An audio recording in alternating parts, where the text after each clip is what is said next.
Hello, Liz.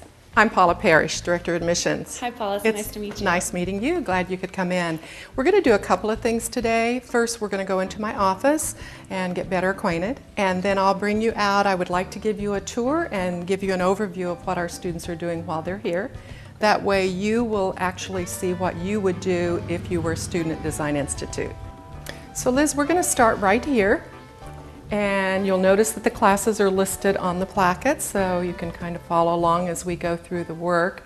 The first class that our students start with is Introduction to Interior Design, and that's a class taught by a qualified, trained interior designer, and they give students an overview of everything they're going to learn while they're here.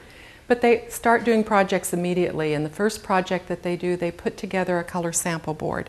Now, the sample board shows the client all the product and all the materials, plus the color palette that you're going to be using on the project.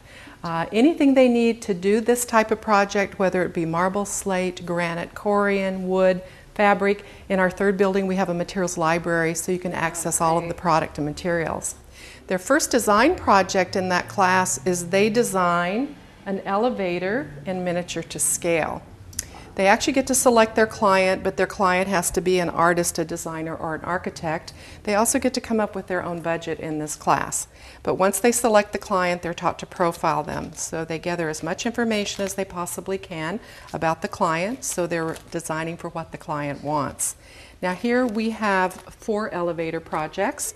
You're going to notice that they're very unique and very different. But they are already learning that you have to abide by building codes, fire codes, safety codes, and standards when you design an elevator.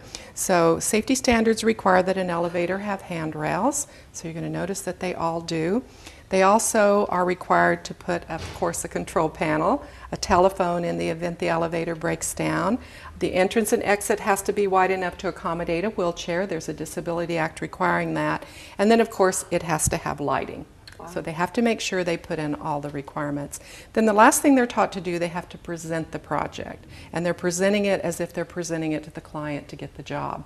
It's critiqued and evaluated by the instructor, and then students also get to critique and evaluate one another.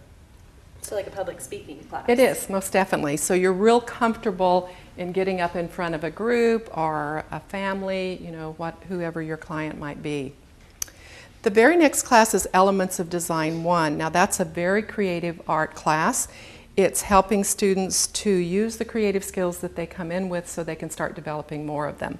But it also takes them from 1 to 2-dimensional design. It teaches them proportion, scale, function, form. They end up doing a lot of this abstract artwork.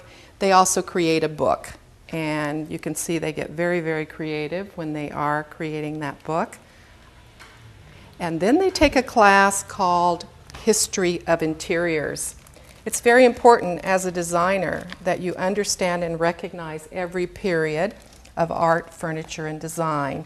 So this is a class where they're going to view 10,000 slides. It starts at early Egypt. It takes them through the Renaissance era, through antiquity. It continues until it brings them to the 20th century. And they're putting together a notebook just like the one you're seeing that this student did, putting in all that information. And they can have the information, access the information on the computer. They can clip pictures out of a magazine and add. If they come in with drawing skills, they can draw their pictures. She couldn't draw, so these are traced from books in the library. The very next class that they take is Drawing and Composition. This is a class that will teach them anything they can visualize to draw it out on paper. Now, do you already have drawing skills? You know, I would consider myself creative, but I'm not the best drawer. Okay, and many of our students who come in cannot draw when they start here. That's not a problem at all, as long as you're creative visually. This is a class that will train and teach you to put your ideas on paper. And this is a project that was done by a student that when she came in, she said she could not draw. Wow. But they learn to draw in black and white in the beginning. They'll do a lot of still lifes. Then they're introduced to pastels and they get into color and shading. And then their general ed class is English composition. Gotcha. So this is all accomplished within first semester.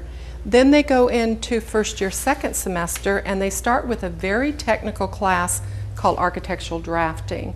In the beginning, it is hand drafting. Eventually, they'll learn to do all of this on the computer. But initially they learn to do architectural lettering, they get into line thicknesses and line drawing, they learn to draft out both residential and commercial space, they get into what's called sections, elevations, and foundations, and they're introduced to lighting, electrical, and plumbing in this class, but they'll learn more of that in advance as they continue. And hand drafting is used in design? It is. You're going to find that a lot of designers do hand drafting. We have a graduate that is out in the Palm Springs area. He has his own business, does residential design, and he does everything by hand. So again, students are developing both of those skills while they're here.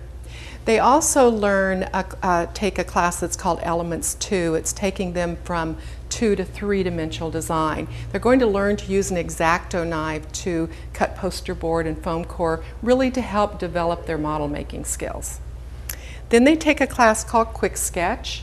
Quick Sketch is very important because it teaches you to meet with your client in the space that you're going to be designing for them. They're taught to ask certain questions about the client's wants, needs, lifestyle, budget.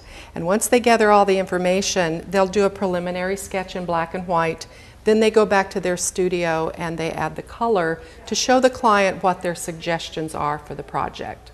These are amazing. They also take a class in color theory and applications. There's a lot of psychology taught in this class because color does affect us psychologically. They get into hues and saturations, the value of color, tones and tints, and they're fine-tuning their color sample board. You're seeing now that they're looking very professional compared to what they initially did when they first started. Right. And then their general ed class is a communications class. So that's our first year.